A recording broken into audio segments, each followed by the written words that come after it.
sharing Web3 success stories. Now, the reason why we are doing this is to, one, show you that these people that are doing anything in this space, they don't have two heads. They are human beings like us, right? And at the same time as well, to also show you that there are other means to make it. You don't need to do fraud. Now, I'm super excited to be here on our first episode. I'm your host, Saint, and I'm here with my co-host, King. My name is King. Our guest for today's podcast is the one and only Karla God.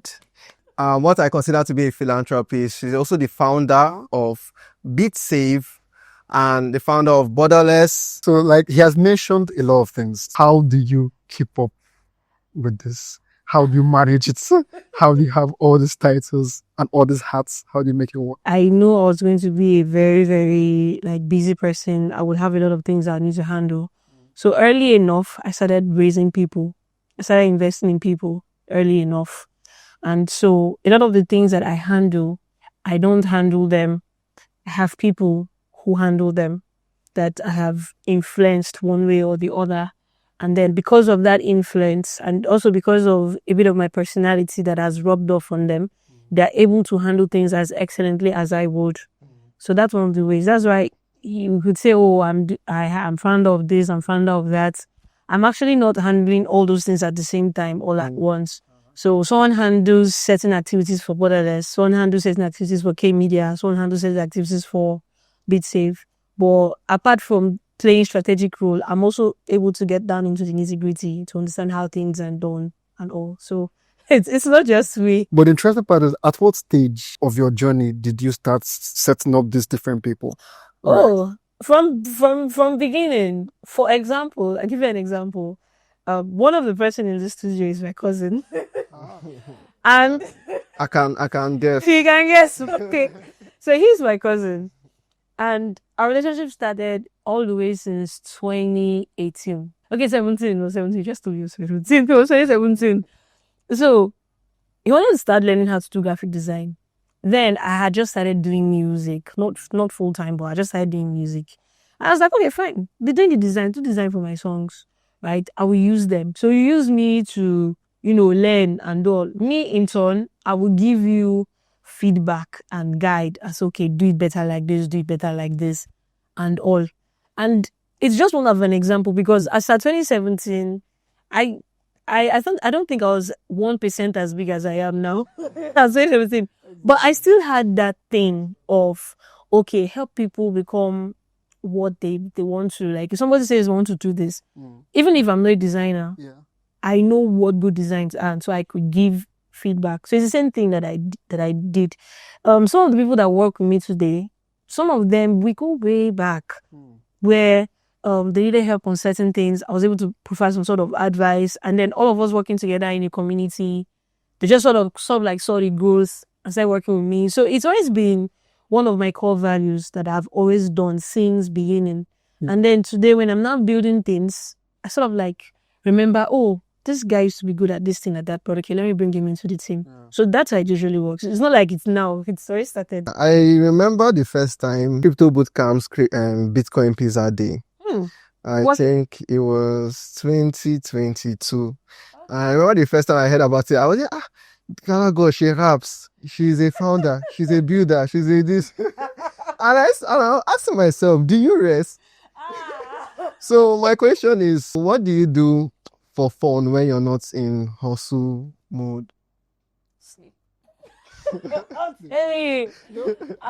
So what would you not say is the weirdest part of your routine, like of your daily routine? My day usually starts 5 a.m.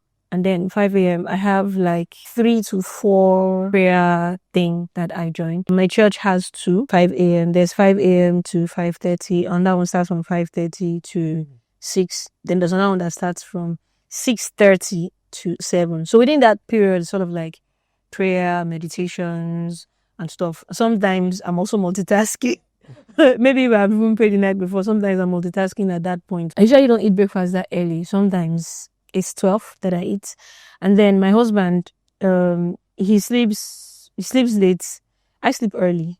Sometimes I sleep by 11. Sometimes he's sleeping by 3. So his morning is maybe 12 o'clock. So that really helps because I can work from like 6 a.m. to around 12 before I take a break to now go and start eating food or doing whatever, making breakfast. 12, I'm still working sometimes. Maybe it just depends on the work. But that morning, I think that morning routine is the thing that's most stable for me of my life. There's always the prayer thing, the rhapsody thing and all. And then 6 to 12, I'm very sure I'm working because we're not ready to eat at that point. And there are days where I sleep early. Yeah, 8 o'clock I've gone to bed. And then I'll now wake up by 3 a.m. and work Again. till the next morning. Like, so that I wake up by 3 a.m. and then I work till 12 the next day. So it basically that's how it is. Yeah, so I'm curious because I personally, I didn't start from the Web3 space, and it's very little, apart from newer generations that just came into Web3, but people that came into Web3 far back as, 2018, 17, and, up to like 2022, usually started from a Web skill or whatever they are doing. So I'm curious, before Web3, what was my skill? Yeah, so what were you doing? Skill, hobby, time wasting. Funny enough, I'm still doing those things. Before Web3, I still am. I started music in 2014. I think that was my year 2 in school. Yeah, 1 year 2-ish.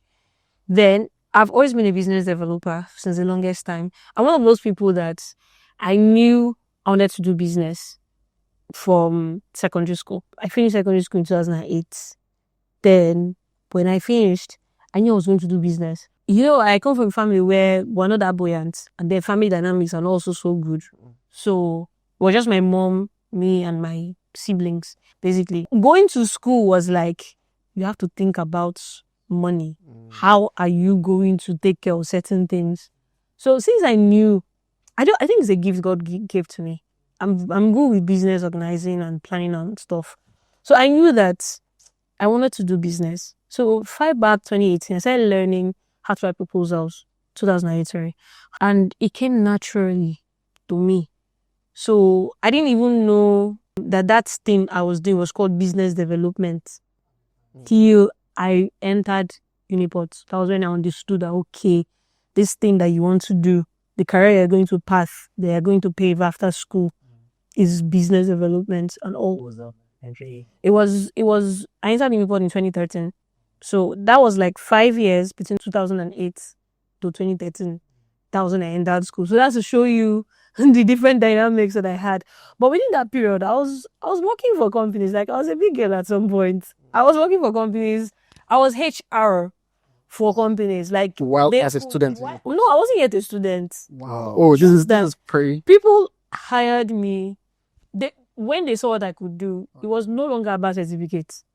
I handled HR for a law firm. At a point, I handled marketing for a construction.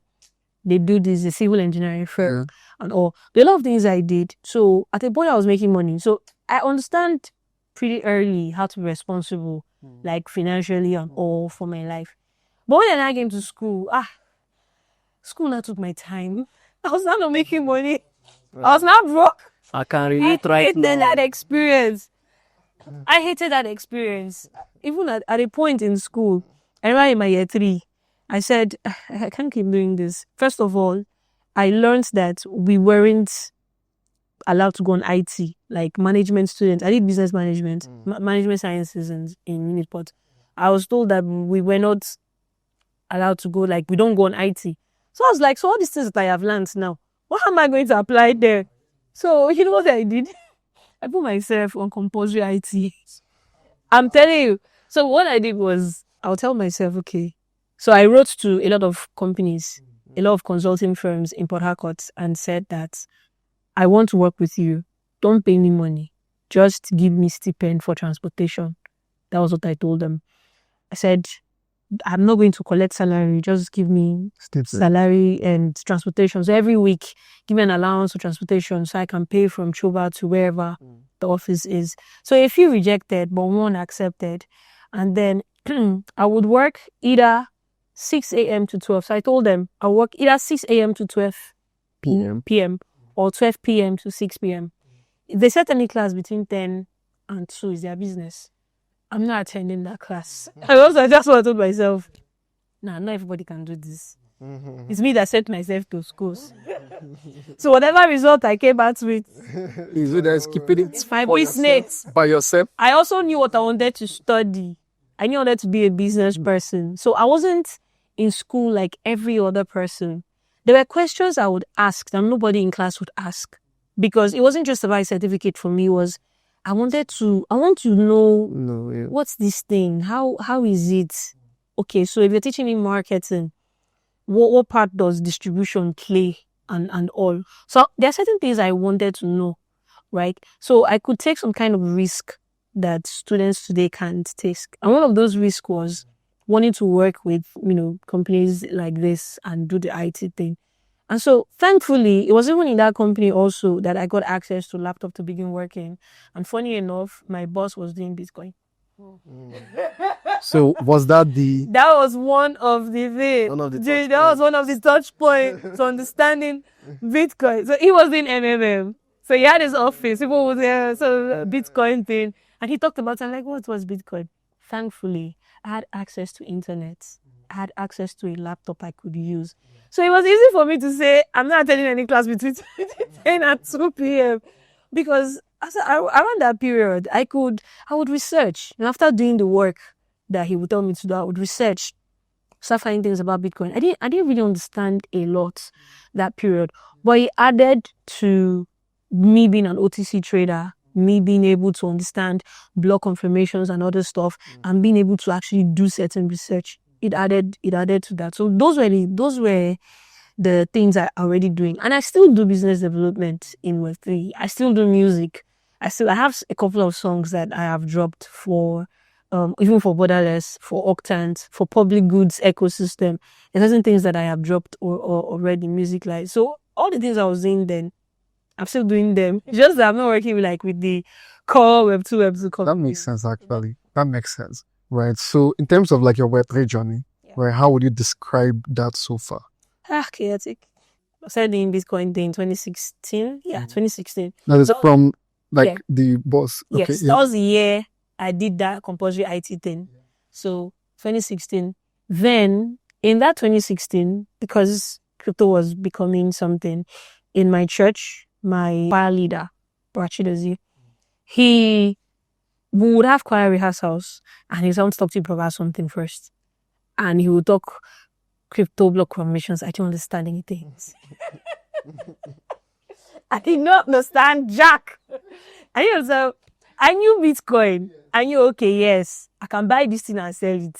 Right? Even another of our leaders, our keyboardist, Brother Clean. Funny enough, these guys are not doing this as much as I'm doing this today. But I'm really grateful for the time that they would take out to talk to us about, this is what this thing is. This is what you can do with it. I still wasn't paying so much attention as at that period. So 2016 into 2017, 18 was the year of just trying out things, not taking it seriously as much as I should. And, just putting out stuff. Then, still from same people, I got to know, there was someone else also, Sam Sticks, that talked to us about, there was one platform, or Steemit. Yes, was Steemit. So, I'm a rapper now, I'm a writer too, as I started writing. So I was writing, I was collecting dough. Steemit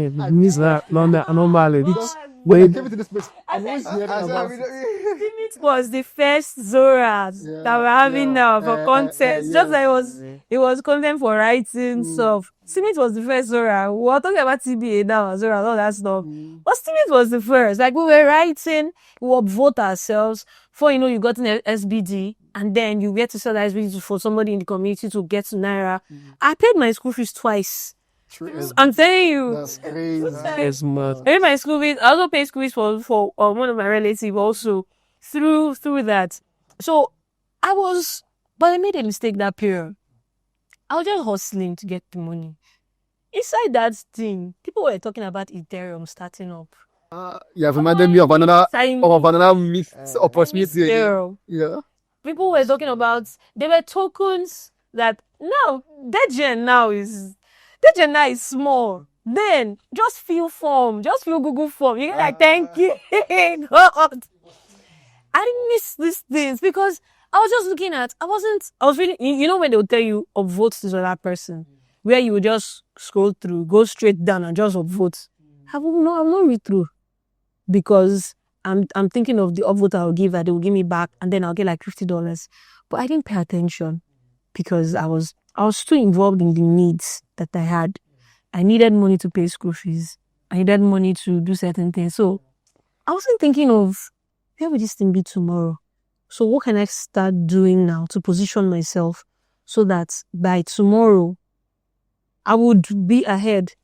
That kind of mindset came in 2019. That was when that mindset came. So between 2017 and 2019, it was just hustling, just hustle, do this one, get this token, do this. I could have gotten so much more. And then by that 2019, funny enough, I was doing all those hustling. Needs were still piling up, right? So it was 2019 when I now began to become intentional and said, okay, I'm done with school. I finished school in 2017. So 2 years after school, I said, okay, I cannot continue this thing. So let's start a career, an actual career in this space for Web3 stuff. And it was as a result of also, I mentioned Psalm 6. So we had a program in 2019, IPPC, my church, we always have this thing in November where pastors and partners come together. So it was a conference. So we stayed in his house. A couple of us choir members, we stayed in his house. And then that period, he began, so we're all there.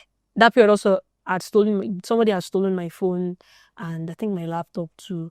Basically, we were just robbed before we came for the conference. We were robbed a day before we came for the conference. Like at home? So, yeah, thieves came. So, in the house, I was paying one kind and everything, but our pastor said, well, it's good to have the right mentors, I'm telling you. Because when they told her that they were robbed, because we were in the choir, so we're supposed to like come sing and stuff. They said they were robbed. And our pastor said, Christ of mercy, so for the week. She said, you were robbed, okay. Did they rob your legs? Since I'm in fear, teach you to be strong. Okay, did they rob your legs? Did they rob your hand? Did they rob you? They thought that start coming. So they sent us money. And then we entered road and we started coming. But I'm really grateful for that. Because where we stayed, generations that just came into Web3, but people that came into Web3 far back as 2018, 17, and up to like 2022, usually started from a Web2. So I made a decision, okay, I'm actually going to do this thing in this space. That's since 2019. I began hunting for jobs and again I got a job with Algorand. So I was like, I've been doing crypto. Now I want to do blockchain. Because his explanation was about the tech, not the token. Okay. Do you understand? Yeah. So at this point, I was like, okay, fine. I'm going to get a job with a blockchain company as an ambassador or volunteer or whatever, just so that I can get information on how the technology works. And thankfully, in November, I got that job with Algorand. I worked with them for a quarter. That time that I worked with them, I learned so much. That was when I understood that there was something called blockchain trilemma. Yeah. I didn't know that you look at the tech and you think that, oh, it's all perfect. Perfect, yeah. I got to understand that. That's when I started understanding how to read technical documents, understanding smart contracts, understand many, many things. So 2020, I was ready. I was doing DeFi. Before I was not even doing DeFi stuff. God. Knowledge is about...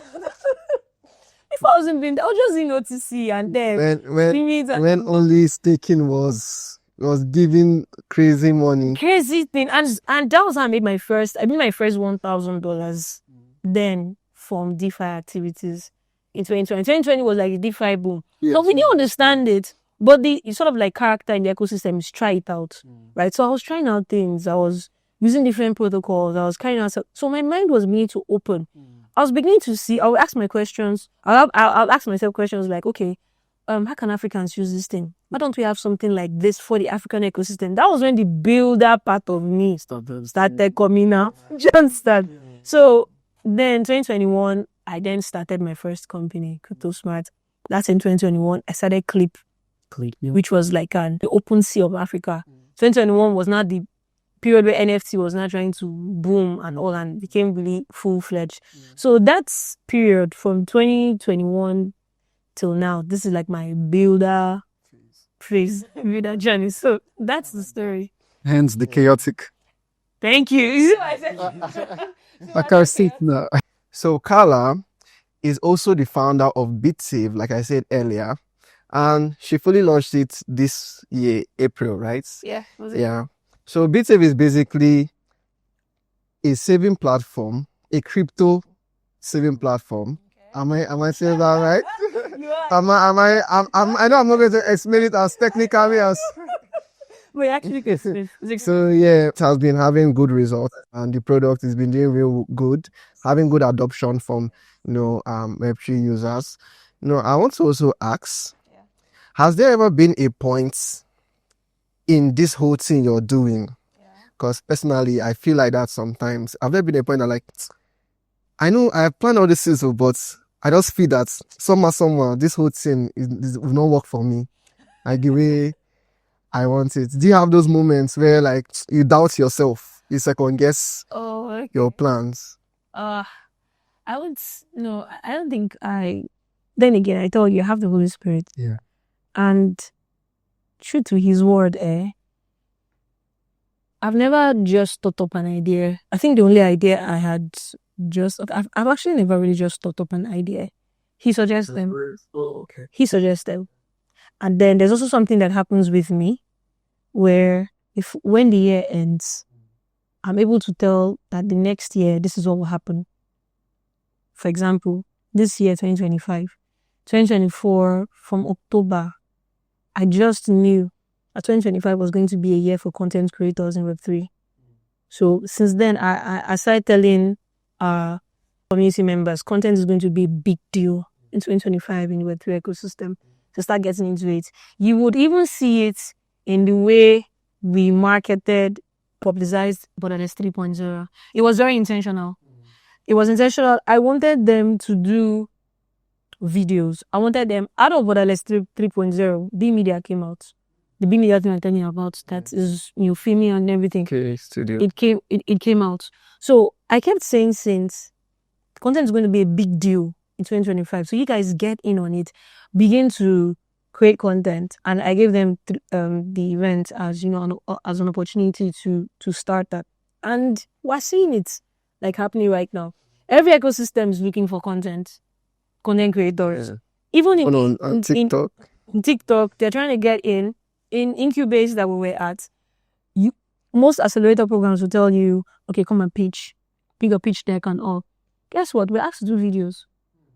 We're not asked to do pitch decks.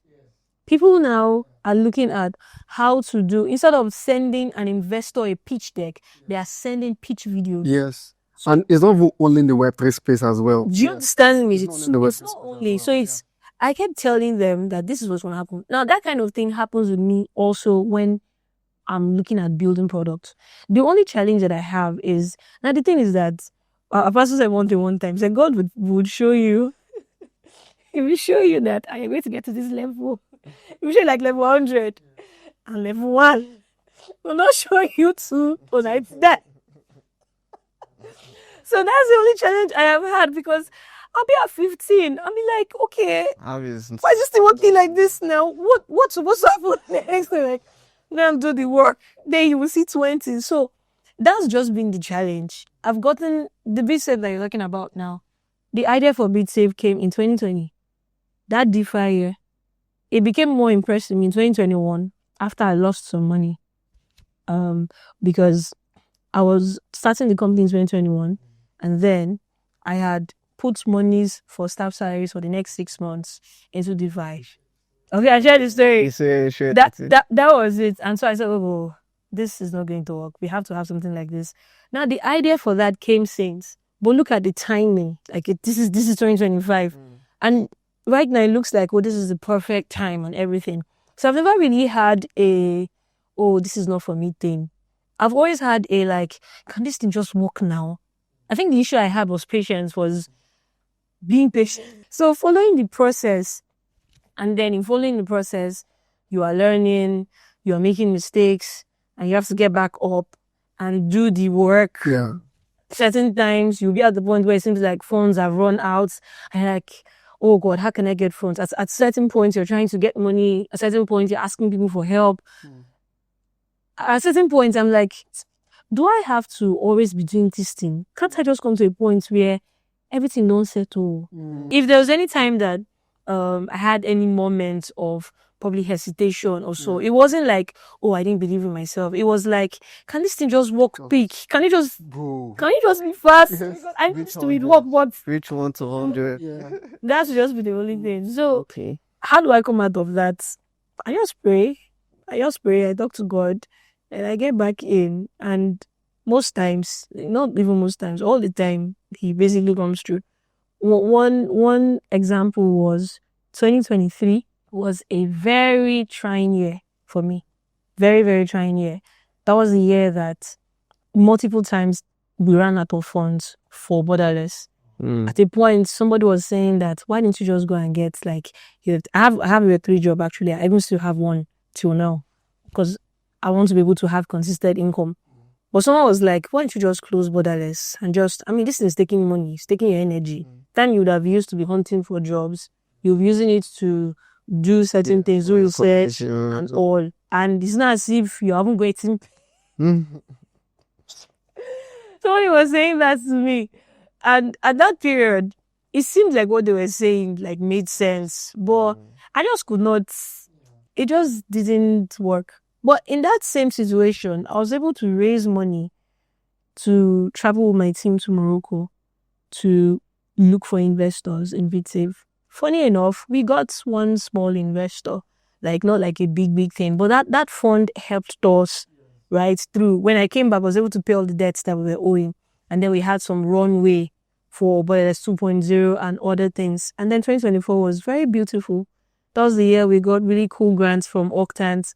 That was the year also that we were able to start to open the product house in UNN. That was the year that we started work on BitSave like intentionally. Before we couldn't continue because of funds and all. But that year we also got a small grant, $800.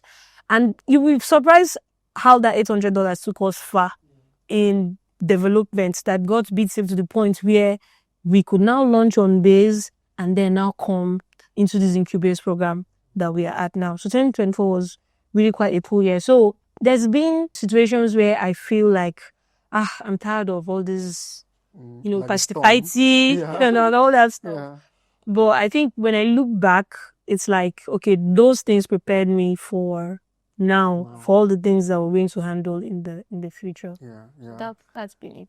Yeah, I really like that calm before the storm fire for my experience, because usually that is like the make or break point. So yeah, that makes sense.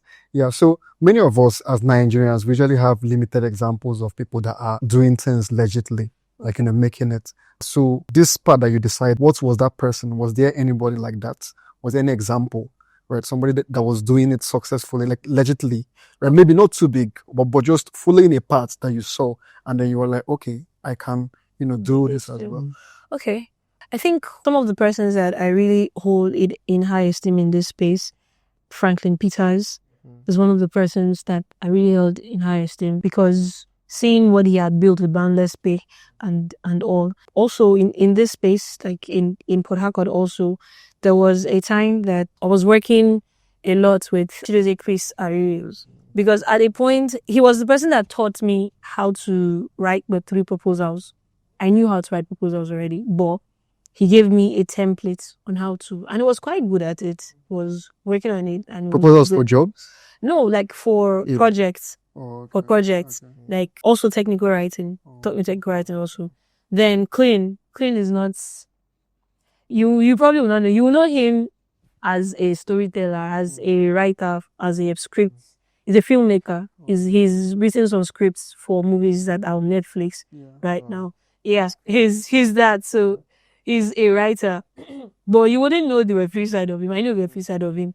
And he has, just being quiet has built stuff and, being able to create a consistent source of income for himself through that. So those are some of the persons that I saw that, okay, they're really doing this. It's really going well. So you don't have any excuse to not, at least you can ask certain questions and also those were some of the people that I saw that made me really stay in. Then when you now look outside the environment that I'm in, one of the persons that really inspires me a lot is Jesse. He's the founder of Based. Okay. Because of his work ethic and just his down to earthness, being able to inspire teams to work and to do things outside your immediate environment. And also those are some of the persons that have really inspired me through this journey building this space. Yeah, makes sense. So you are a founder of many things. I know how hard it is to cope with work, and other things, school. Yeah. So back to my question, you're a founder of many things. So I want to ask, do you ever look at founders that made it in a shorter period of time than you and be like, it's just local? Or do you feel that maybe they just planned it better? What comes to your head when you look at other founders with fast growth rates? Sometimes I look at them and I'm like, why is it not working like this? Like, did I really need to go through all this? Right. But I've just, straight up, one of the products that really pains me was Clip. Oh Lord, that was a product that was really dear to my heart and it failed. I'm still, maybe later when I have some funds, I would do that. But it pained me so much because that was my first experience as founder. That was the first project that was building that was beyond the normal crypto thing that everybody was doing. And when I see other projects that also launched at that point, I come from Nigerian founders as well. No, not from Nigerian founders. Other regions. Yeah. I come to the conclusion that okay, maybe it was because of the environments that I was in or the stage of the ecosystem that I was in at that point. 2021, we didn't have a strong developer community in Nigeria, and that was the major inspiration for starting Borderless, because it was difficult for me to get that technical support that I needed to get my project from the idea to a functional MVP. Just getting a functional MVP was a headache. I had outsourced to one development team that my budget could carry. At that point, I'd raised funds, so I used funds. I didn't even know that there was a different thing to tokenomics. A lot of things that I did not know. So when I look at those founders that did really good, I'm like, okay, one thing is knowledge. They probably had more knowledge than I did, and then they had also maybe better mentors than I did, and then most likely their environment allowed for that kind of growth to be seen. That structure was there for growth in that environment. Because one of the mistakes I find out that happened, I wouldn't say mistakes, also was, I remember I won Binance Africa Hackathon. That was the first Africa Hackathon in 2021. And we were the winners with Clip. And everybody who reached out, were reaching out from, let's partner or let's do a piece on you, just so that you are carrying the news at that point. When I needed people to work with as far, advisors, so how should we do this? Now I've launched this. I need help with this. I didn't get them. Even though we had won a hackathon, even though we got attention, but we didn't get support.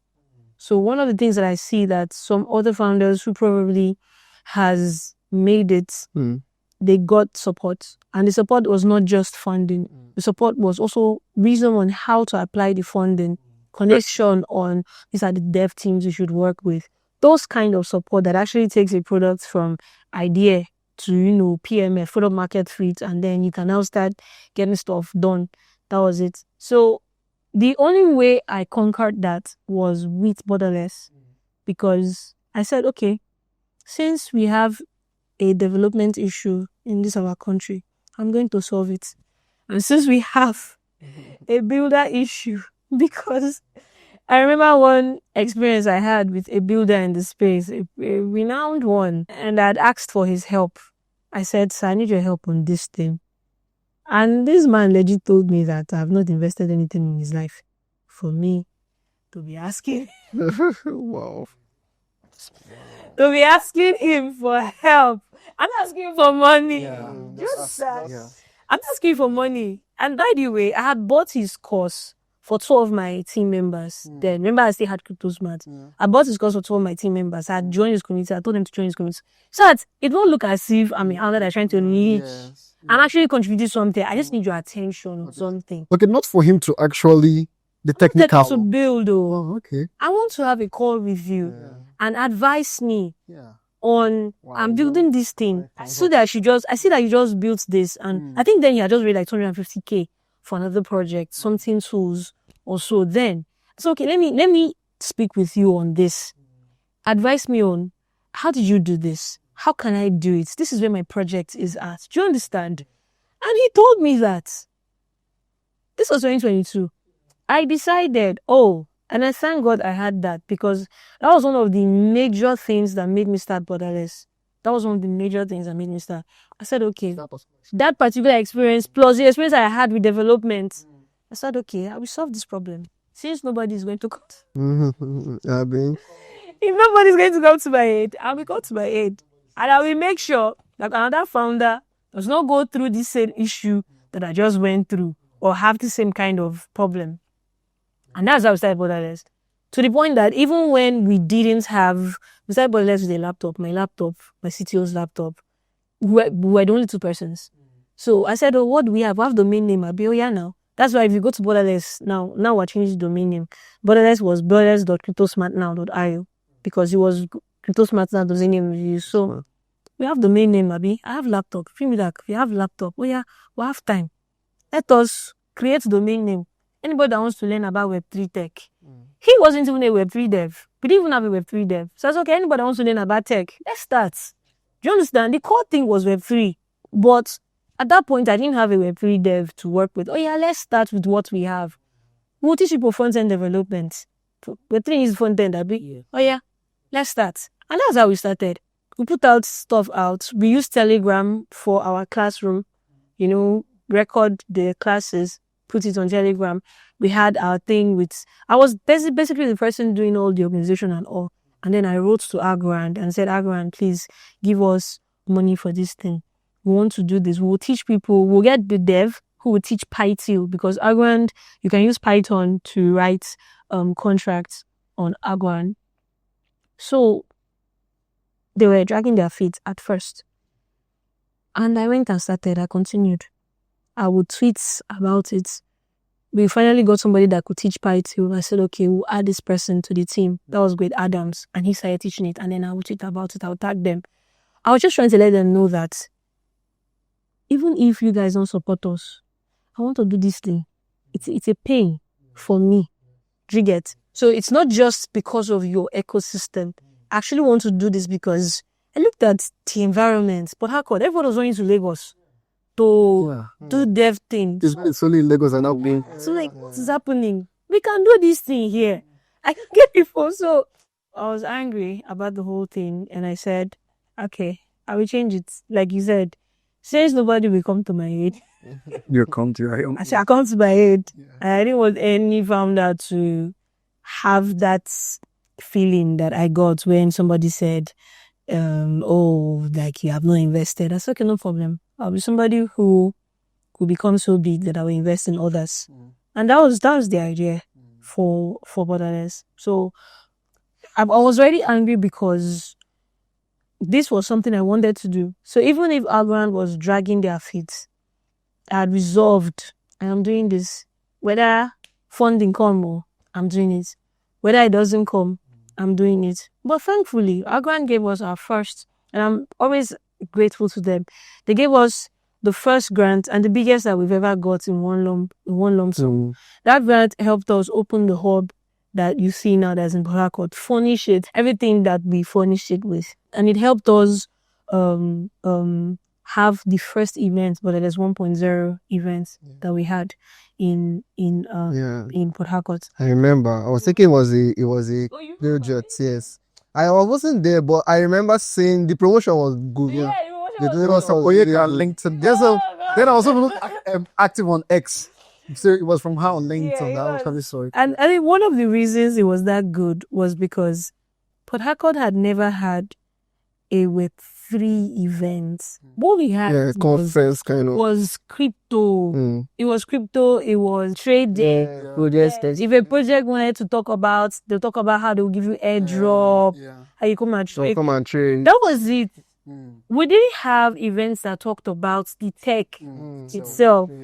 The pathway for you to do this. And then also about how, if you want to begin building in Web3, come to us, we'll teach you for free. So we didn't have that. And so it was really cool because it was the first of its kind that was happening in Borderless. And then between then and now, lots of, like, a lot of our people are building. Look at Great Adams with Let's Build Now and all. Favor is building Chain Connect in the Web3. These are Web3 startups here in Borderless. So the thing about events has gone beyond just crypto. It's now like the tech itself. It's not like, builders, founders who are doing things You need to plug in it this space. Even Base coming to Port Harcourt was as a result of one of our community members, Praise of Odiasa. So he had like the Base thing for Base to come to PH. So like the whole impact thing has really worked out these last 3 years, such a way that, and I look back, I'm like, thank God I got angry. Thank God you remember. I'm gonna say I vexed. Yeah. Like I'm happy that I didn't get angry to quit. So it would be like, Or to resent God is a person that exactly, or to resent, because I was so thankful. I still see him today, and we talk and experience. Yeah. even the person that had outsourced our projects too, that didn't want it, this thing, I still see them and we still talk. But I'm thankful that it didn't turn out like the inspiration didn't go sideways. It was harnessed. I was able to bring something that was last there, touched him and all to now.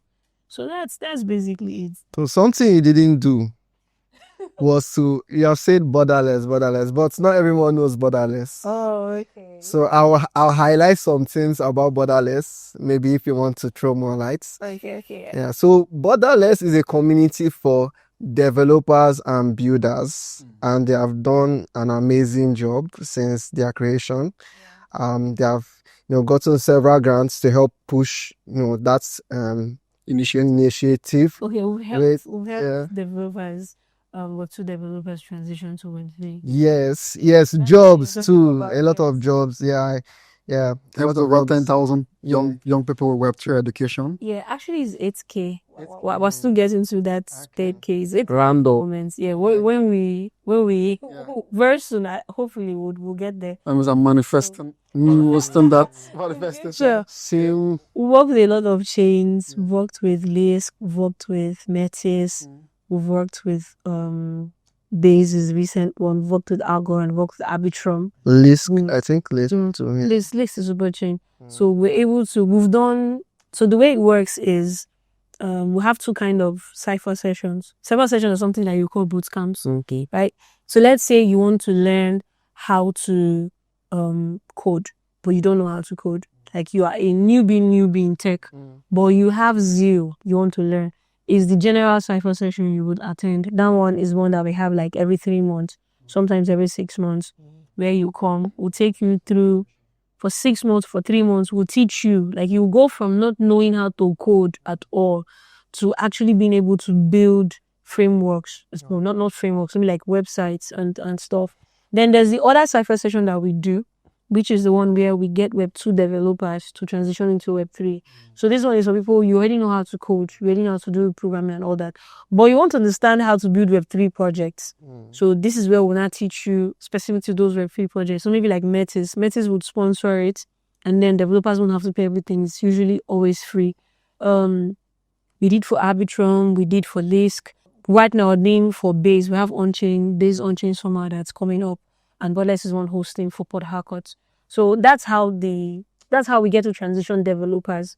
Then we have the normal Web3 community that are not devs, that are contributors to the ecosystem. So these are like creatives, business developers like I am, data analysts, product designers. And so what we do is we sort of like help them find their feet in the ecosystem. Okay, so how do you build in public? How do you sell yourself? What are the things you should start doing? If you're looking for a job, there's a pathway to get a job in the Web3 space. And it usually starts from skill. So, okay, now start sharing your skill. Post it so we can retweet you. And people have gotten jobs as a result of that. For example, I think there was a guy, DeFi Prince.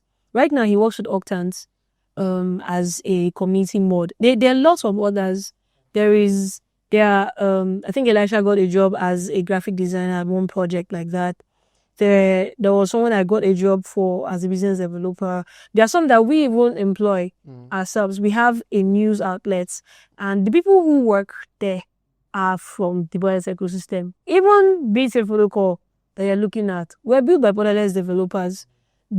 So we've been able to help people come in that like you don't have any skill or you want to get skill from 0 to 100. that kind of thing. So it's two ways: the dev side and then the non-dev side. That's what happens with Borderless. Yeah. So my next question. Oh, that wasn't even a question. So my actual question is this, because I like that you talked about the community and you already partly answered the question, but that's you do the remaining, you answer the remaining 50%.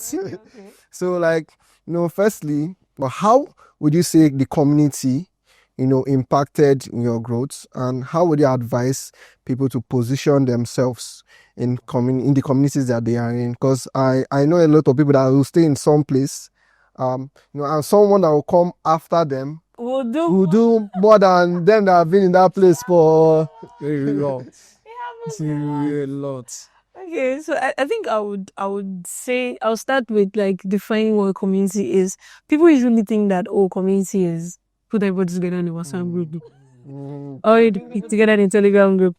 But community is more than that. Community is a group of people with the same aligned interests, right? So this person wants this other person also wants this thing. 10 other of you, hundreds of you want this thing. So you all have aligned interests, and then you're working towards that aligned interest. Like there's a goal for it. And that's what makes a community. So in that community, for you to really get the results of that synergy of aligned interests, you have to contribute. So Borderless gives community members opportunity to contribute. That was what we do to the Web3 ecosystem. So we always, there are times when we have classes. We've had refi bootcamps. We had a base bootcamp recently to help people understand how to get into the space. We've had, even some of our community members, we just say that, they want to teach certain things. We partner with Create, which is by Onyeka. And people have learned how to do video editing through those. They've learned how to get jobs and how to do stuff. So the idea is we all want to grow. And because we all want to grow, we're all working towards this growth. So we'll provide these opportunities for the growth, for the skill, for the job. And then for you to contribute, tweet about what you're doing. Identify with us. Yeah. Retweet our post. Follow us. If we're having an event, put your work into it. I keep referring to Borderless 3.0 because some of the creators, their eyes were opened as a result of what's going to happen in Web3 in 2025 because of what they did during Borderless 3.0. Some of them learned to use CapCut through that event. Yes. Some of them learned to begin to do graphic design editing through it. And then now today, you find out that, these guys now have this as a job that they are doing for certain places.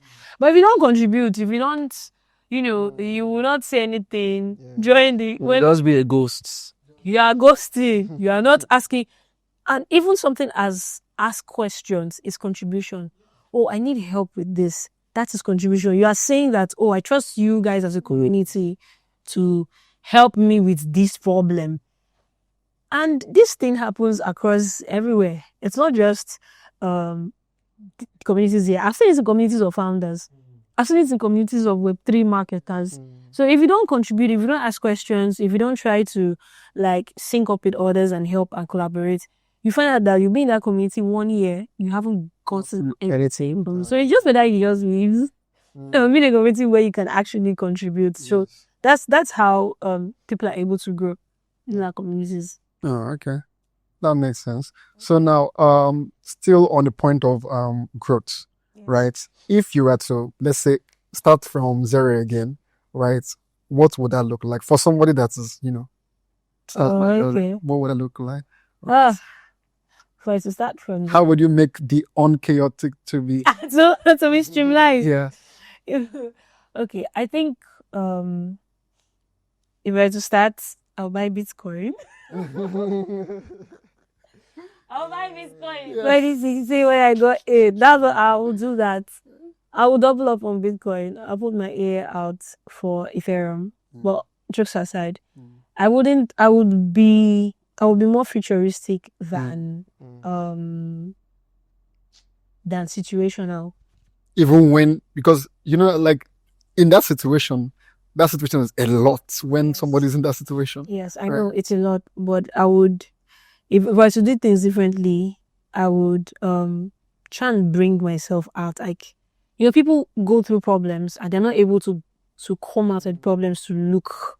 So let's say this is the problem, you are just inside, but you can actually bring yourself out and look from the top. I would have done that more, because if I did that, I wouldn't have been only focused on solving temporary problems that I had at that point. I would have thought of, okay, what would this thing be in the next 2 years, and how can I position myself? Funny enough, in those situations, I wasn't actively looking for jobs. I was supposed to be doing that. I was working on Steemit. What stopped me from researching who owns Steemit and DMing them and saying, let me start something in my school? I didn't think like that, because I was only thinking of, let me get SBD so I can pay school fees. Do you get? So I probably would think bigger than I did. I would intentionally reduce the distraction of need. I know need. I was so concerned about my need. Yes. At that point. So those are the things I would have done differently, personally. Then in building, I would not have raised money for a token. Oh, okay. I did that for Clip. I raised funds. My thinking was, okay, you raise funds, build the projects, get money from bigger investors, which was fine at that point. But the industry was changing at that point. I should have considered that, you're an African project. A lot of African projects don't get this. Yes. I should have considered that. I should have considered, okay, so after raising the funds, what next?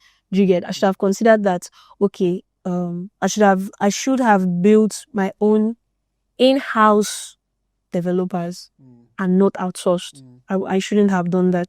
Those are some of the mistakes that I made that I should not have made at all. So those are some of the things I would do differently. So apart from buying Bitcoin early, buying it early, I would have done these things. Okay. Yeah. But are you a developer yourself? No. Okay. I just understand. How do I put it? I understand how some things should work. For example, when building BitSafe, what's the UI? We had the first UI for BitSafe. It's not the UI that we're using now. What the UI guy used to do BitSafe was, I wrote a list of features that the protocol should have. The protocol should be like this. People should be able to name their savings. I wrote that document and gave it to the UI guy.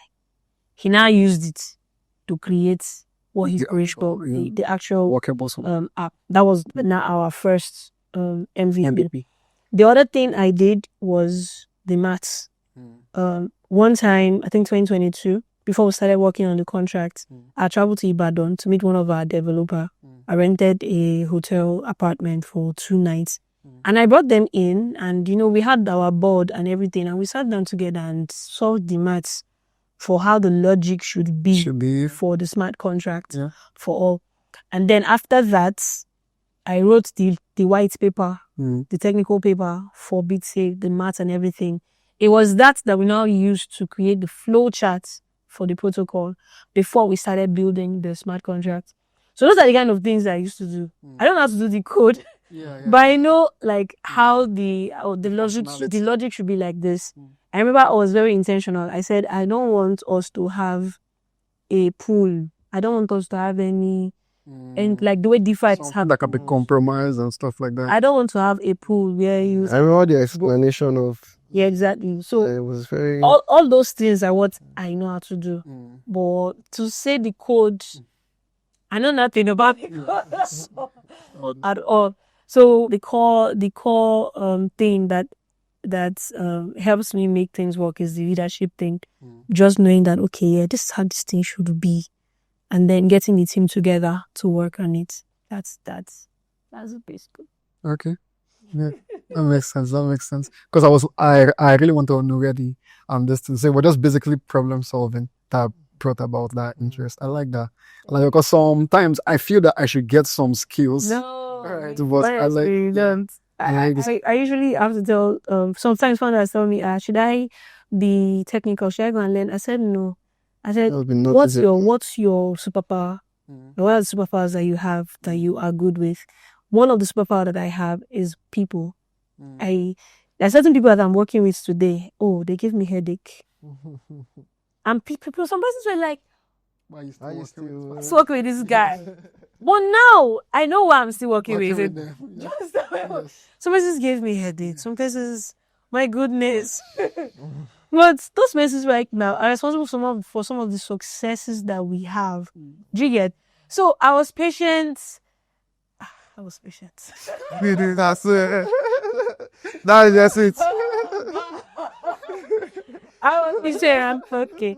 But and funny enough, there are some persons that still gave me a degree that I fired. I was like, don't worry, just go away.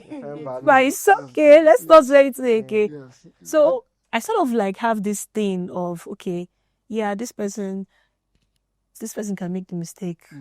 This person then will make the mistake. So you might not even know. I think it's also alignment of values too. At the same, like when you look at this person, you feel like I like the way he believes in the same vision. Okay. And I know that eventually his problem is just like he's not just knowledgeable about it. So okay. Make him knowledgeable.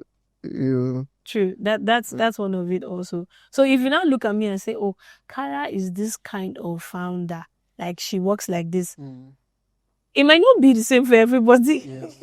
You might think that, okay, maybe because I took this from this person, then I would also take it from you. You don't know what God has told me about this person. Exactly. Do you understand? Exactly. So, but I think I am a very fair founder.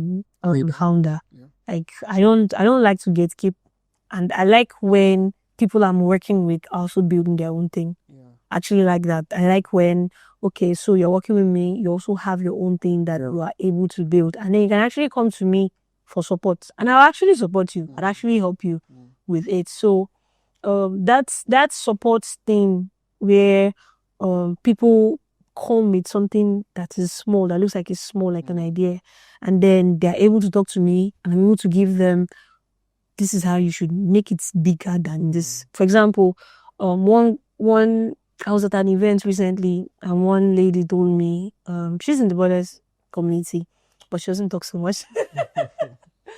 But like when she sees me, she's like, oh my God, I know that stuff. And then she was telling me about her something IP something. Okay. And I was at the Twitter space where they talked about a blockchain that was in the IP thing. I said, oh, go and meet these guys. I was researching them before, so I said, it's Camp Network. Go and check them out. I said, check them out. Send them a mail and say, okay, to be a volunteer. I said, no. Go as a project. She's like, oh, that's why I like speaking with you.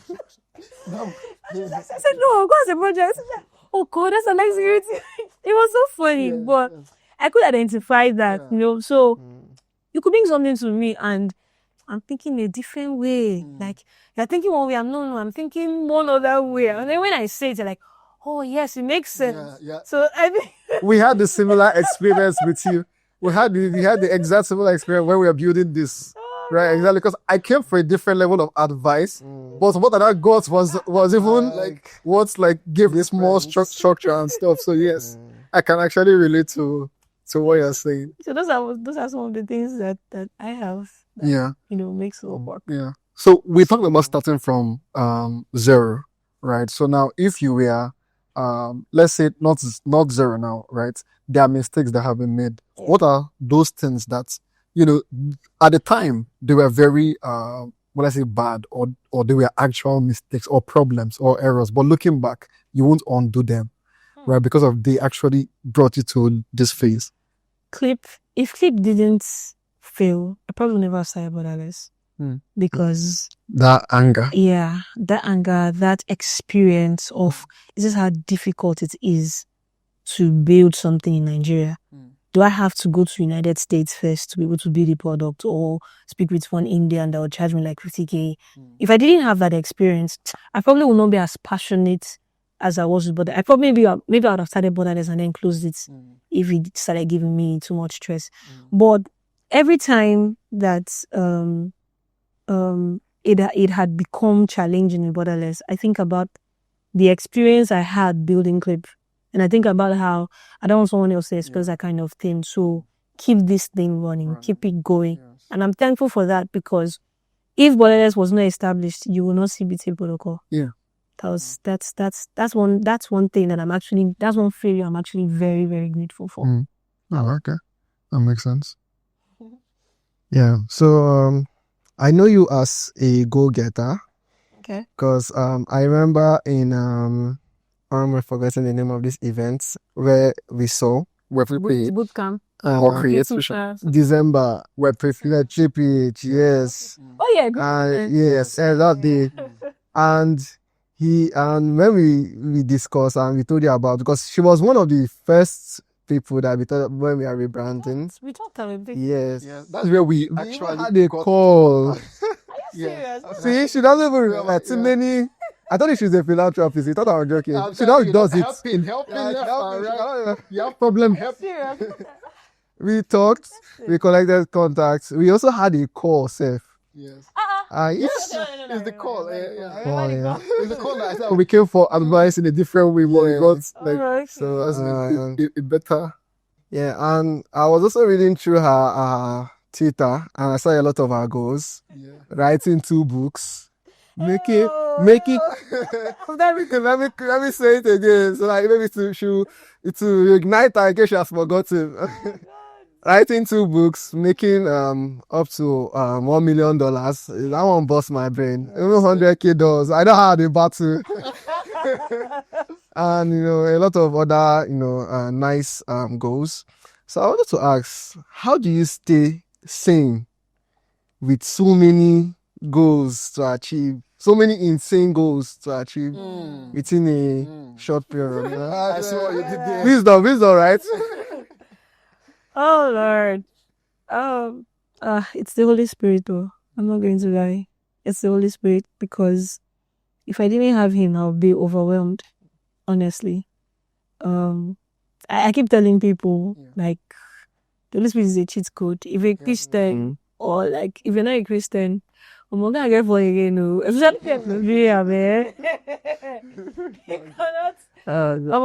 have to, honestly. So that's like one of he's my greatest like comforter, helper.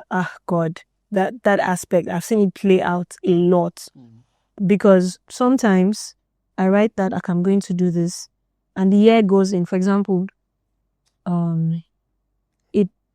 those 2 books you talked about, do you know they've been written? Is to go and do like my editor kind of work, to go back and check through. That has just been the issue. Are they web books? No, they're not actually. One of them is Be Educated, Not Schooled. Guess when I wrote that book? I like that. Just guess when I wrote the book. Back when you were still in school? No. 2019. No. Wait, are we still getting back, Kaiser? Like, are we still I wrote that book since 2013. 2013 was when I wrote that book. And I wrote it because I was thinking, what really is education? At that point in my life, I knew I wanted to go to school. But the excuses of money, parents, and all that stuff. So I started reading, a lot of thinking. And that period, so I was working. Oh, yes. So I was working with different companies. And I was asking myself, how do I know more than the graduates? That, I was doing HR, so I was helping people get jobs. And I had certain insights that they didn't have. That they did not have. And I'm like, it's only secondary school I finished up. Maybe the university.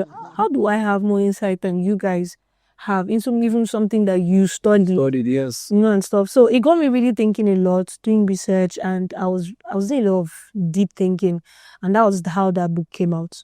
But I now had imposter syndrome, and I said, you have not entered school, you want to release a book for people that were entered. It was imposter syndrome, but I eventually got over it. I think in my second year, when I started noticing some certain things about the education system, I got over it. I was like, nah, I really know this. Yeah. But then, through procrastination and all, and memory, all that since. So I said, okay, Karla, this year is a year that you should release this book. And since July. And I'm still getting at it. What's the second one? Like The second one is sort of like supposed to be like a memoir of me, like my experience in building in this space. 2016, all these things I've told you now, the story behind it. But the thing about the memoir is I'm supposed to release it at the point where it seems like the things I'm working on have like come to a point where they can grow. Yeah, there's some sort of stability. They can all grow On their own without my direct involvement. So it feels like I'm not there yet, and that's the only reason I've not released that memoir. Because when I'm going to release it, I want it to be very intentional and all. Although another part of me is saying that if you don't release it now, you probably won't take it. So I'll see in between those two. But before the end of this year, I'm going to release the book, Be Educated, Not Schooled, because I feel like there's such a need for it now. A lot of young people, I mean, we work with students in Borderless a lot of young people, I keep getting some sort of conversation with them, like, okay, is this thing even important? This school thing. School is important in a way. yes. Well, like that you're saying, Yeah, actually, in a way. Because if you don't know what you want to do before you get to school, you probably will come out and you still be lost. Yes. Like, so the education starts with you first. A lot of young people don't know that. Even some parents don't even know that, the education starts first with the student, with the child. What do they want to do? What is there some sort of self-awareness? If you don't have that before you get to school, the lecturer can't really give that to you. Yes. Except you have some really kind lecturers that probably have my kind of mindset, but they probably will not be able to give that To you. to you and all. So I feel like releasing that book in 2025 would help a lot of young people direct themselves on even what to do when you are in school. It's also a time to build relationship. You might be in class with the next governor, but you're not seeing it now because the guy is on palms. He's not looking like he's the thing. Yeah. But you might be. These are things relationships that some of our parents enjoy today, right? That probably we even ignore. She went to class with the first lady, and right now she's able to get a job or able to do something. His classmate is now the MD of one big company, or one is in House of Rep or something. Like, how did they do that? They built relationship while they were here. They sort of like began branding themselves and doing things. So while you were in school, you should actually be doing that, right? But a lot of young people don't know this, and it's just about the classes, and sometimes you're not even doing the classes right, because when it comes to exam, you're not trying to do expo. Yeah, well, which one is this step B? Yeah. So why did you go to school? The school is opposite to you. Understand me? What's not the use of coming there? What's not the use? And then when you now come out, I have to not train you again. So what did like a waste of time? Understand me? Yeah. By the way, if you had invested that 4 years into something you're really passionate about, you probably would have even been doing better. Do you understand? So that's why I feel like, okay, that book should actually, I should release it this year. Yeah. I get what you mean. Yeah, because that lack of direction, lack of passion, then there's no interest. You just flow through it, and then it becomes calm. So That's why you're always birthday. that's Not the that your problem. school is scarf. It's not that scarf. Exactly. But it actually is it. There's a way. Even though forget our education system and many other things, but there are things that you could get, right? So if you could identify those things, you can get them. Yeah. Okay. All right. So, how do you deal with days where things are not like we talk about the 2 to 99, right? So within that 2 and 99, the days where things aren't going smoothly, or periods, because this is not like specific days. How do you deal with that? What is this distressing pattern or system? I pray, and I wanted to say something, but some people are single. Sir, no, nonsense. Say it. Yeah, Say it. King, they called you.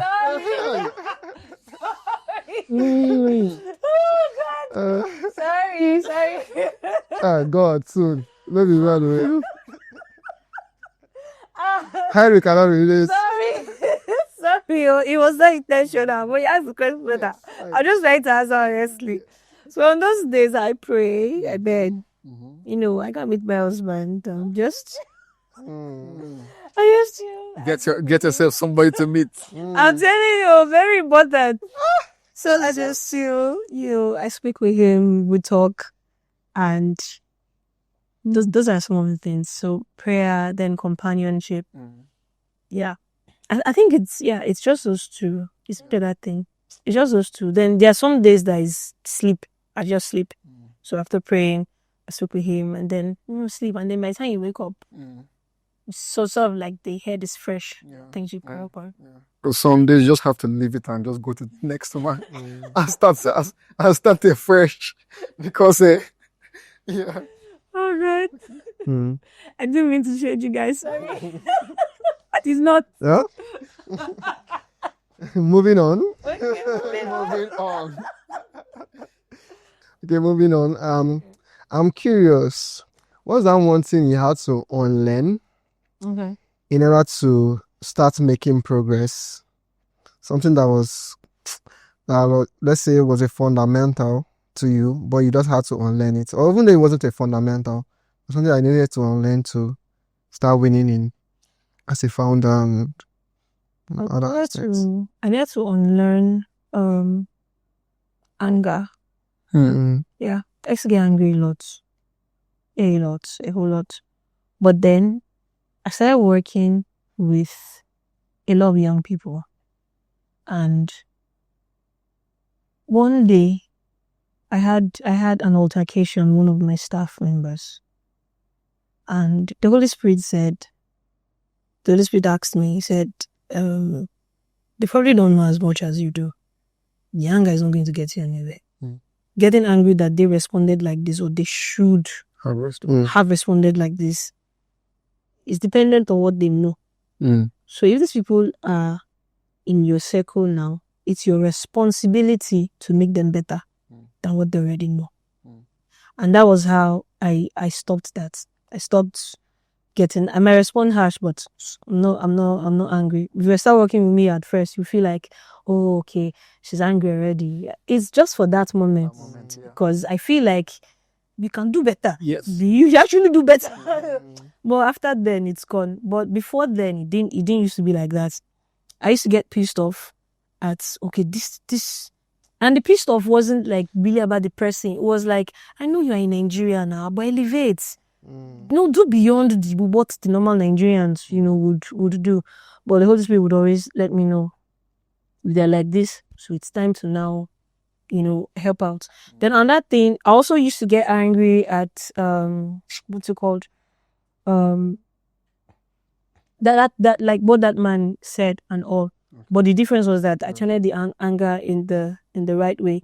Right now, I don't. If I had that, if that thing happens now, my response is not anger. My response is, it's fine.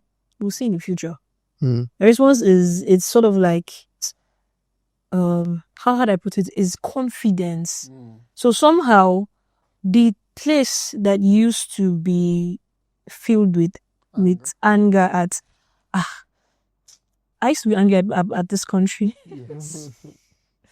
Why can't we label those finance? Why can't we have this thing? Why can't we have so? I used to be angry about that, but it has turned from angry about this to, I'm going to do this thing in spite of this problem. So in spite of this issue, I will do this, and then confidence like exudes from there. That determination exudes from there. So it's no longer, how people would do things like, okay, you say I will not be rich, I'll be okay, I'll show you that I'll be rich, right? That's a lesser side. Trying to Prove someone. trying to prove here. You want to be big because you want to prove something to somebody. I'm at the point where I don't have anything to prove anymore to anybody. Like, just to yourself. it's now like, I want to be this because it's the right thing to do. Or I want to be this because this is who I am supposed to be in life. So it's no longer about your response to me.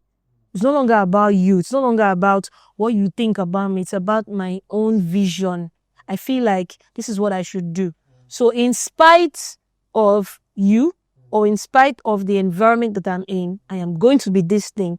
So that's one thing that had to leave. Does it? All right. So That's a good question. That's a very good question. yeah, Thank thank you. you. All right. So Was it Wumi that asked? Yeah. Me? Yeah. Oh. You just came to my head. I had divine inspiration for that. I was also moved by this. I even forgot. So, the bigger the goals, right? The bigger the expectations. Yeah. So would you say that there is pressure? Oh yeah, so there's pressure. Yeah. So this pressure, like, is it internal or is it from, like, let's say, externally? I think it's more internal than external for me. yeah. I just got out of Incubate's program. They gave us a grant of 20K. Oh, that's nice. Congrats. I thank you so much for BitSave. I know that grant is not we're just giving you grants to support you. I know the grant is let's see what you can do. So I'm thinking, okay, pressure.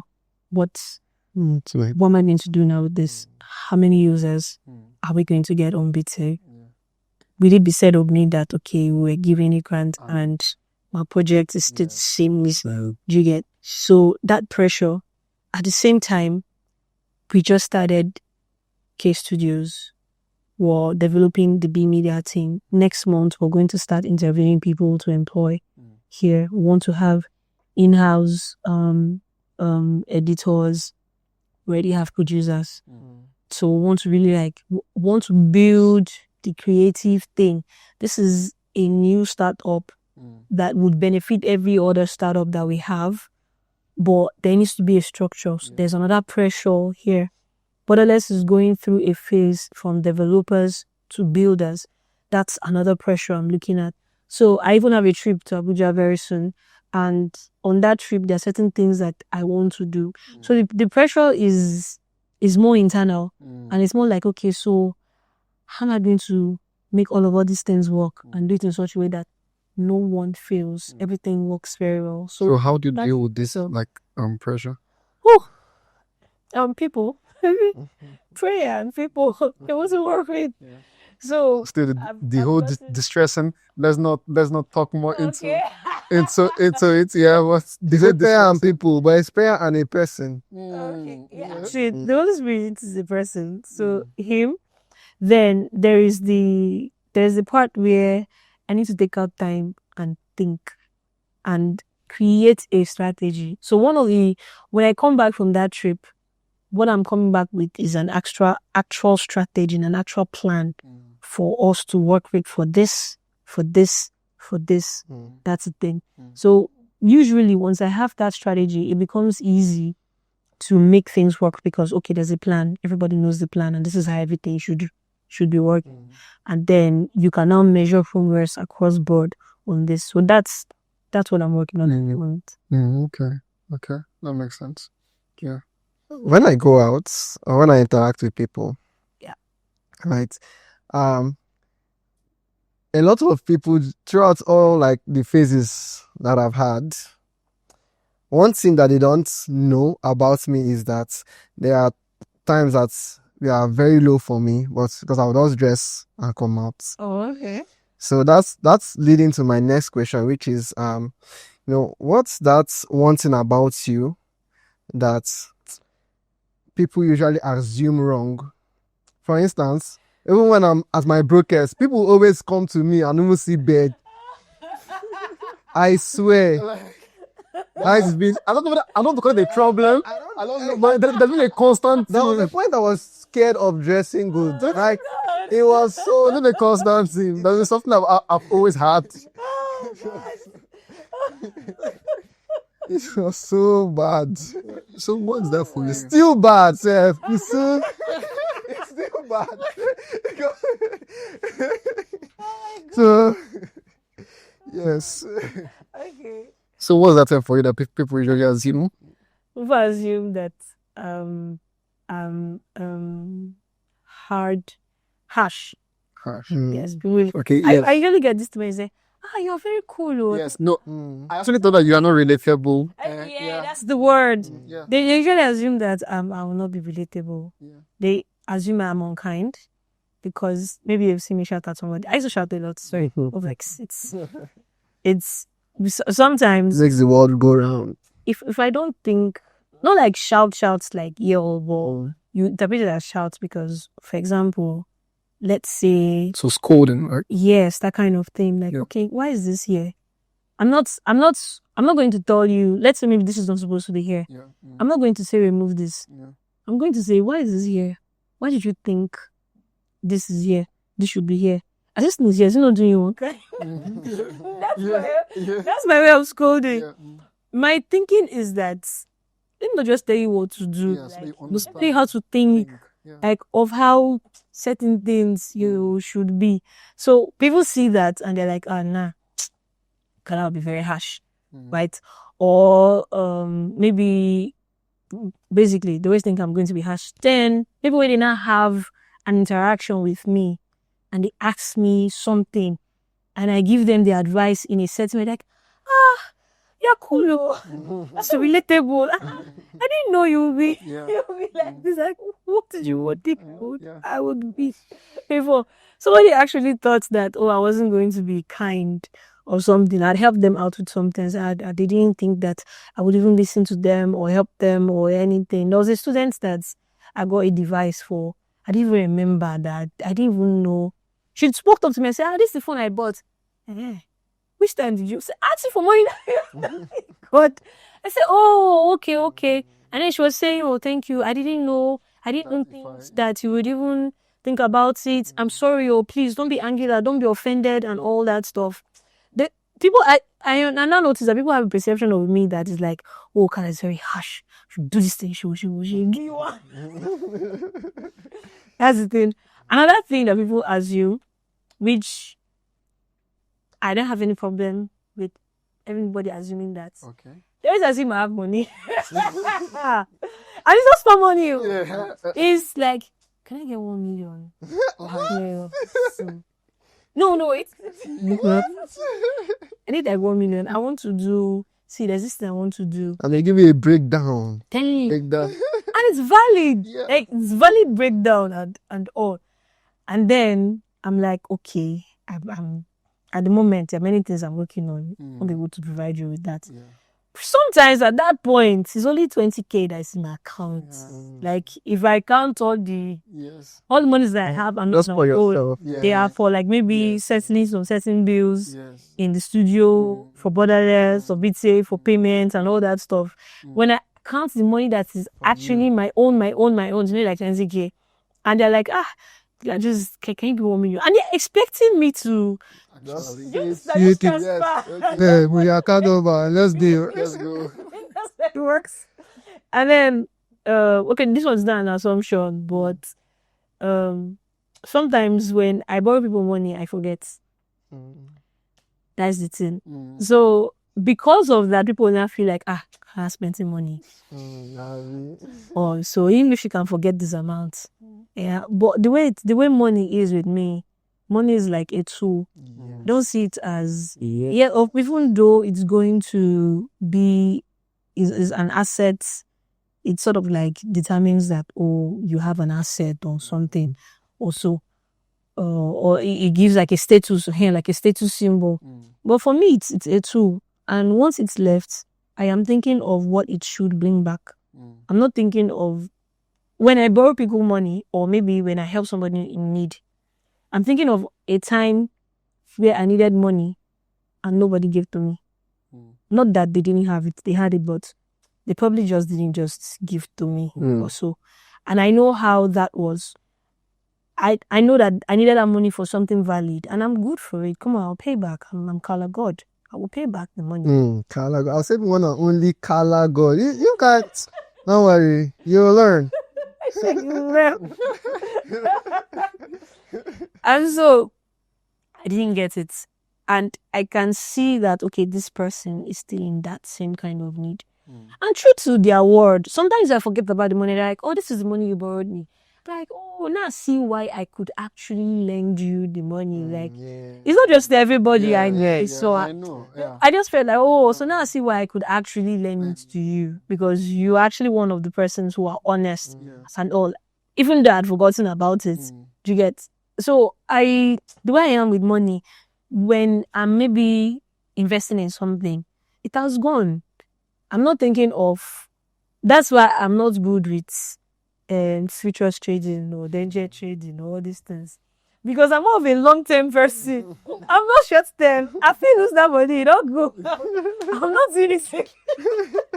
That's why it's hard for me to do. I still do danger then, but now I can't do danger anymore. Like I just can't. Like, because I'm like, well, I'll be collecting $20. It's not worth it. I get what you mean. I get what you mean. Like, it's thinking that I can put this time or something. Yeah. I don't work on something that will give me like 30K in like 6 months. Yeah. So that's how Build something. Yeah. that's how I am. So when the way I am with money, it's not about a status symbol or so. It's about, okay, what's going to happen when this leaves me? What comes back in? Would it be money that comes back in? Would it be a relationship that comes back? Would it be some sort of confidence or trust that comes back in? That's how I am with money. So people just look at me and just assume, okay, she has spent some money, so if I just ask, she would give. I have the Holy Spirit. He can tell me don't send money to that person. He has told me there many times, then he has, don't send that money. And there are times when he would be like, okay, call this person now, send them money. And later on, the person will tell me, Karla, you don't know what you just did for me. This is what, do you get? So it's beyond just the physical. For me, I'm a very spiritual person.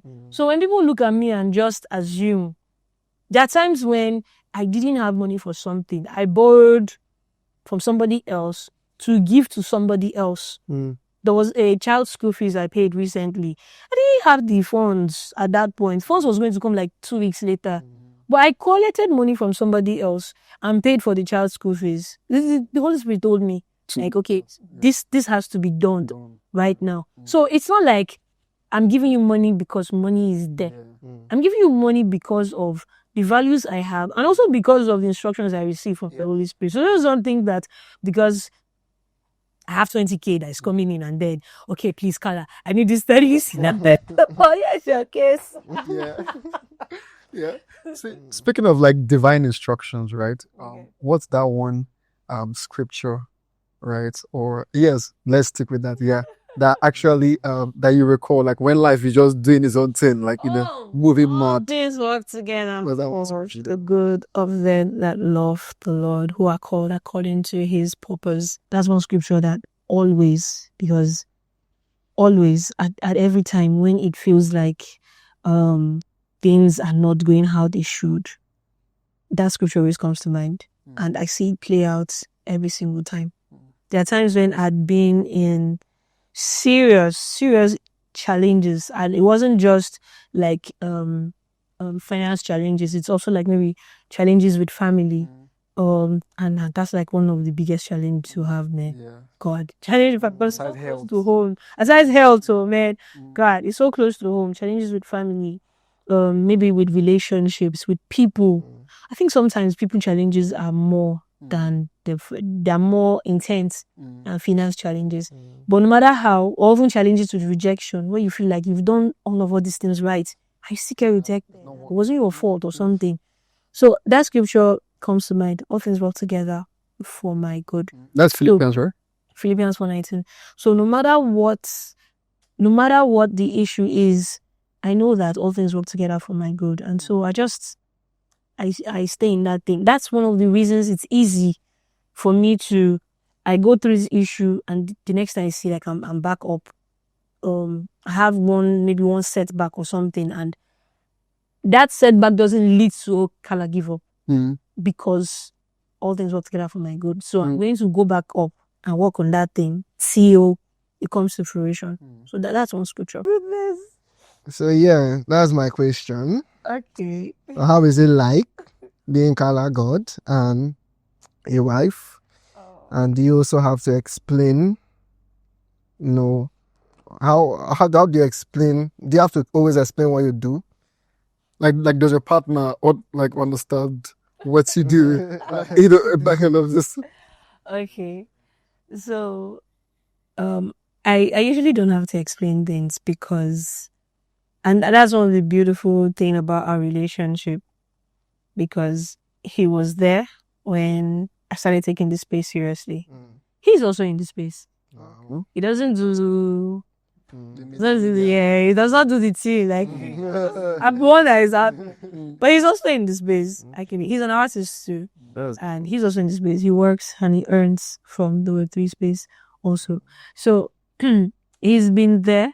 He's gone through the journey of Karla being, experimenting, of Karla starting Crypto Smart, of Karla starting Clip, failing with Clip, starting Borderless, growing Borderless, and now BitSave.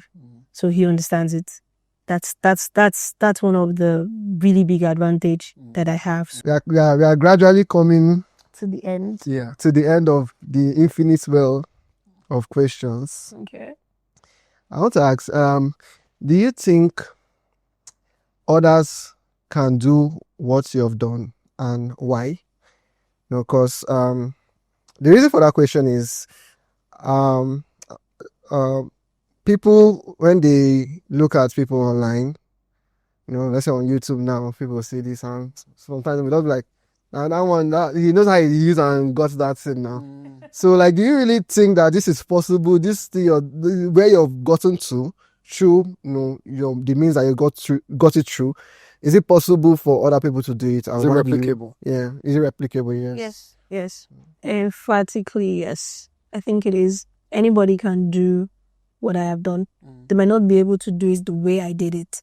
They might even be able to do it better than I did it, with even lesser time. Exactly. I think they can even do it better than I did, because there are lots of tools that you have now that you can work with. The ecosystem is more open, it's more mature. I was in a space today and I was saying that I had the idea for BitSave since I started working on it, but it's launching. And it seemed like this was the perfect time, because it seemed like the ecosystem I launched first was the best. So it seems like this is the right timing, right? So you could even do what I did way better than I did it, and with even less time. So I think people should just find out what they are good at, what they want to build. There has to be a goal beyond I just want to make money, because there are certain challenges that will come that it will wipe the thought of money out of you. Get? So find out what you want to do and get at it. Get at it, believe in it. Don't give up on it because you get the first challenge. Let it be that you gave it your best before you gave up. That way, if somebody else does it and it turns out better, you won't feel like, oh, I was such a failure. You would rather feel like, oh, I didn't know better that time. Okay, now I know better. The next one I do, I'll do better with it. Do you get? That's the kind of feeling you'd have if you gave it your all. I can talk about Clip's failure today because I gave it my all. Oh God. Yep. I literally gave it my all. I lost a lot building Clip, and I also learned a lot. I think that was like my hardest point as a founder. If I didn't give up as a result of Clip, there's no project that would be hard. That would make because we are building against the trend. I get what you mean. Nothing at all would make me give up on anything. So actually do that. Find out what you want to do, what you're good at, and before you give up, make sure that you've done everything, you've exhausted everything, so that when you move on to the next one, you can take the lessons comfortably. You won't be feeling like you want to, or having some sort of you failed. You know what it's like. Okay, now you know what to not do. Do you get? That's the thing. It's the same reason people were talking to me today about the token for BitSave, and I'm like, oh, I've been here before. I'm not being this is Exactly. Yeah. No. they do very well. Exactly. Just that. Because of that experience. Exactly, that's Because of that this. experience. So that's what you can do way better than I did, in fact, even in today's world. So, Yeah. That makes sense. Right. So, the building and sacrifice, like sacrifice is literally the shadow of, whatever. Building, Right. So what personal sacrifices have you had to make? Right. That's, is there still anyone that still hits? Right? But it was not necessarily like it had to be done. Right. What you do. What's personal sacrifice? Personal sacrifice, my time. Very important. Oh. And then also, I think the long game. For example, I don't have a car. I haven't bought one. But I've gotten funds that I can use to buy like 10 G-Wagons, at least their stuff. I've had funds for certain things. For example, we learning about what Web3 would be in 2025, and then we said, okay, let's set up B Media team, let's set up K Studios for the future. That was funds I could have comfortably used to buy at least like 3 cars to chill and all. So the opportunity costs that the sacrifices that I sort of make at opportunity cost for whatever thing you see I'm building. Okay, so these funds come in. I could have used them to do this for myself personally, but instead I'm using them to do XYZ. Or we just opened a product house in UNN. The money that went to that, like what's a Web3 product house in the University of For builders. Yes, for builders. So it's called the Borderless Web3 product house, and it's in University of Nigeria. So if you're in UNN, Yes, yeah. find out. You should go and meet PJ. He's the team lead for UNN. So those took funds. This has taken funds. There are other things that we're doing that we're already planning for that are already taking funds. We just handled Web3 for universities. It was an initiative that we brought to fund certain projects in the ecosystem, and that was over $33,000. And when the funds came, it wasn't like everything was going to Borderless. We made it such that other people who were building in Web3 space could actually also get funds from this. Those were things that, I could just do like some of my founders. I put funds and chill. Let's stay vacation and all. Lots to go to. I know that I'm going to be really wealthy. Like I have and legally, right? I have give you an example. If I have 1 million users on BitSafe, that's $1 million for me personally, and all. That's aside from penalty fees that users would pay for maybe withdrawing their savings before time or stuff like that. So there's a pathway to it, but I know that this period now is time for sacrifice. It's time to put in the work so that when that time comes, you are ready. I don't have to take from this to build this. Yeah. Funds are in abundance, they are available altogether. So for each product, and for each sort of idea I want to launch. So that's opportunity costs are the sacrifices that I make. Okay. Complete this sentence. Okay. Success for me is like or is when? I think success for me is now. In what sense? Like Success for me now because at this point of my life I'm successful. Success can be measured at every stage. So at this point of my life, I'm a success with the things that I have, with the personality that I have, with the relationships I've made. I've been able to make impacts. And my pastor usually says success is the impacting your world with the investment of a personality. I've been able to do that at this point, even though I know that there's another level of success I'm getting to. So success for me is now. That makes sense. I like that answer. It was very we took you on our ways and then you see like it was aura for aura type of something here. Alright, so what's one thing that you're currently building on, currently building right now that you're excited? Really excited Really excited about? Okay. currently building this service space for BitSafe Protocol. So the service space is a space where anybody can go to learn about personal finance. It's going to have an AI assistant that we'll call Sav, that you can ask questions and say, hi, I just earned $200. How should I split this? It will give you an answer like, do the 30-30 options, yeah. Because I will teach it my personality. I'll teach it a lot of my thoughts here on personal finance. So it will give you an answer like, oh, do the 30-30-10 rule. Put 30% for savings, 30% for expenses, 30% for investment, and then pay your tithe to 10% or give to philanthropy if you're not a Christian, 10%. It will tell you, you can ask it, please create a budget for my month on this, on food, on that, and it would bring out certain things for you.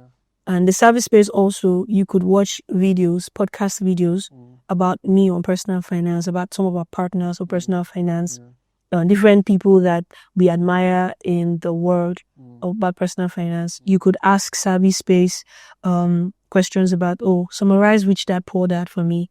Or how do you think I should do this for real estate investment? And or what do you think I should do? It could give you personal advice. Not personal advice like go and buy Bitcoin. Because I'm going to train you to not do that. But we could give it advice. We could train it to give you personal finance advice or practical things. So that's what we're building now in BitSafe Protocol for service space, so that the AI can be intelligent enough and it can scan your wallet address, and there are a lot of things. Yes, So actually, I like that. I'm actually excited in that because that personal finance. Yeah, that's really nice. Yes, sure. Yeah. any questions for me? Uh-uh. You had questions, so Two more. two more. All right, Yeah. all right, let's go. People do things for different reasons. So I want to ask, when, let's say, you have achieved, what you want to achieve, and at the end of it all, how do you say you want to be remembered for after everything? Do you want to be remembered as Karla BitSafe, Karla, the artist, Boundless, the mother, No. I want to be remembered as Karla God. You can't really separate. Yeah, you can't really separate them. I want to remember as Karla God. That way, even people that didn't come in contact with my products, but only came in contact with my personality, can still remember me. So it's not about just the things that I have built. It's about how I made people feel, how the thing that I said that they can't forget in their life, or the thing that I said that made them take a decision.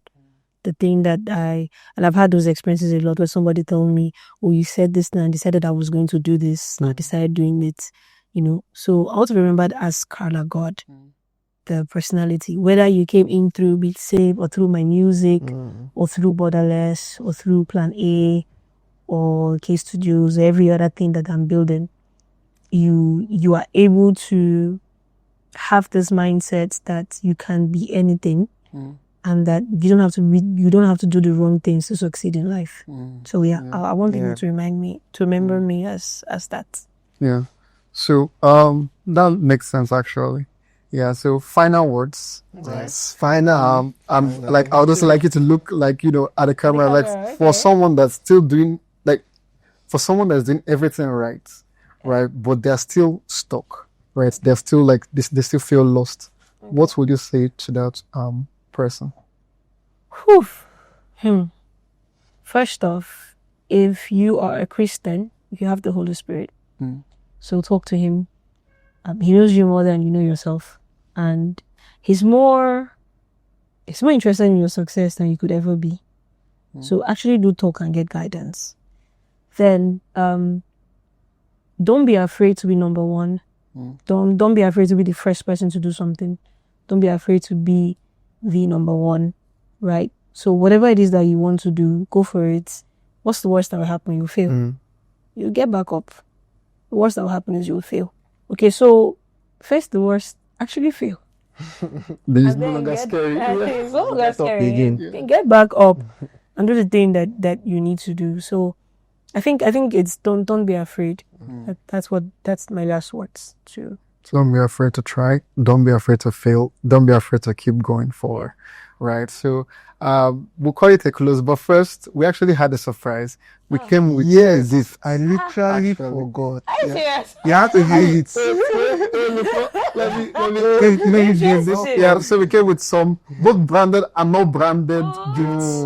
Right. So right, yes. And so we came with some gifts. This is nice. Yeah. So This is so cool. yeah. So Probably you don't need to fraud to make it. I like this. I like this. Young and bullish, proving you don't need fraud to make it big. You don't need fraud to make it big. I resonate with this. You don't need fraud to make it big. Thank you. You're welcome. Thank you so much. Right. So thank you all for watching our first episode of this Excitable podcast.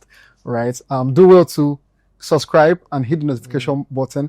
Also, if you would like to join our community, right, there will be a link in the description. You can apply, right? Just like what Karla said, it's not a group, right? It's a place of like mind. So I rather have 10 people that are, actually grinding and serious about growing than just to have 1,000 people that I can't help, right? So do it to click the link, and I would see you in the next one. Peace.